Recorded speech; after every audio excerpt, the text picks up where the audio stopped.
Quais são os 7 pecados capitais? Origem e curiosidades. Antes de entender quais são os 7 pecados capitais, precisa-se conhecer um pouco sobre a história religiosa dessa lista de comportamentos.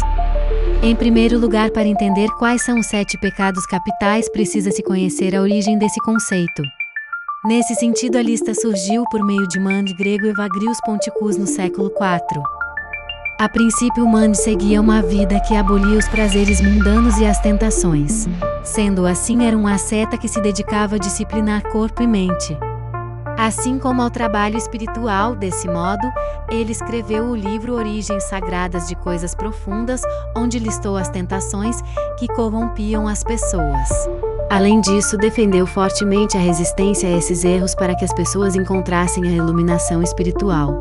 Primeiramente, o texto trouxe como pecados a gula, fornicação, avareza, descrença, ira, desencorajamento, vanglória e soberba.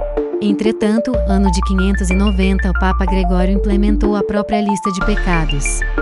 Ademais, o chamou de pecados capitais, estabelecimento um parâmetro que se manteve ativo por mais de 600 anos.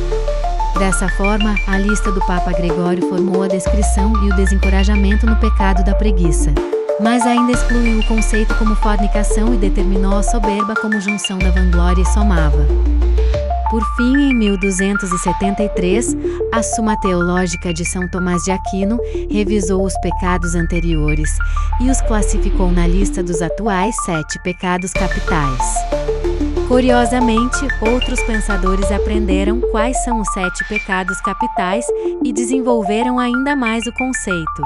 Como exemplo, pode-se citar Dante Alighieri, que na obra Divina Comédia transformou os pecados em cada um dos 7 círculos do inferno.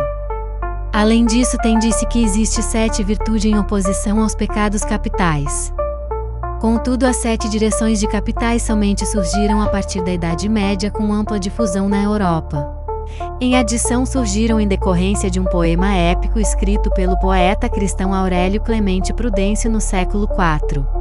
Quais são os 7 pecados capitais? Primeiro, soberba. O primeiro dos 7 pecados capitais. No geral, define-se soberbas como orgulho excessivo.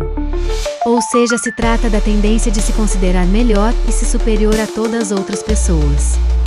Portanto, é um pecado que acomete pessoas vaidosas, que pensam somente em si mesmas. Ademais, tem que ser a virtude oposta à soberba, como humildade.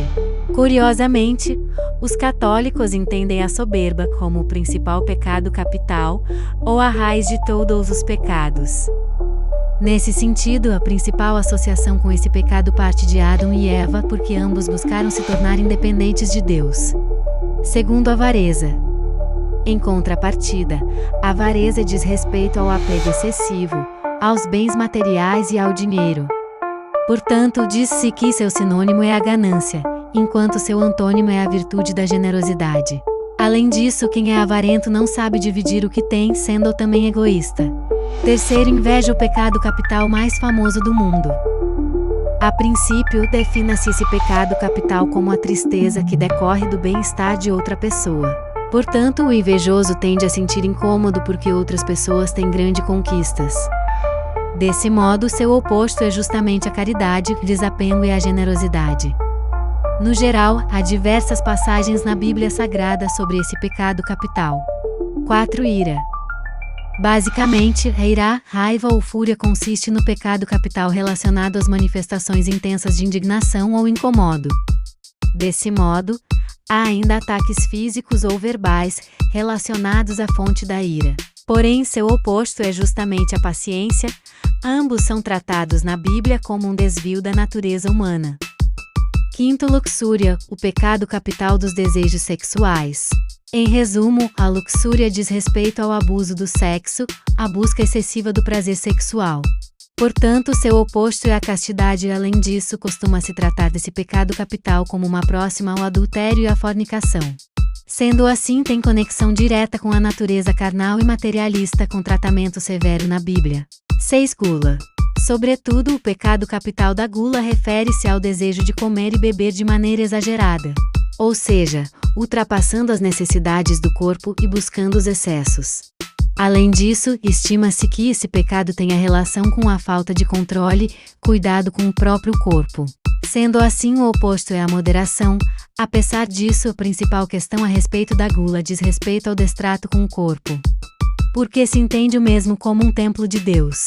Estima-se que a gula leve a outros pecados como a preguiça, por exemplo. 7. Preguiça, o último dos 7 pecados capitais. Por fim, a preguiça consiste na falta de vontade ou interesse em atividades que exigem esforço, seja físico ou intelectual. Mas ainda define-se esse pecado capital como falta de ação, inércia, ausência de ânimo para o trabalho.